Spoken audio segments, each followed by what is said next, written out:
作品其實好簡單，就係我哋將呢個沙泥放喺個雪梨紙嗰度，入落去呢個翻盤，然之後我哋就將唔同嘅花插落去，好似呢個咁，呢個係乒乓菊，呢個係綠毛球，前面嘅話呢個就係桔梗，呢個係迷你太陽花，仲有滿天星，仲有少少珍珠嘅棒，我哋插晒落去個沙泥嗰度，然之後就搞掂噶啦。呢個就係我設計嘅熊貓，由於佢咧啱啱醒，於是咧我想整佢得意嘅姿勢，所以就攤開隻手，好得意咁。呢個咧就係佢嘅早餐，擺佢隔離，咁就好容易食啦。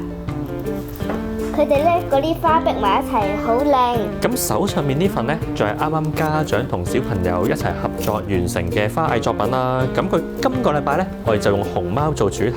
咁我哋每個星期呢，都會安排唔同嘅節目俾家長同小朋友一齊參與啦。咁如果你都係對呢個花藝有興趣，或者計劃緊週末或者星期日同小朋友有啲咩活動嘅時候呢，歡迎嚟到我哋新蒲崗分校咁參與我哋嘅工作坊。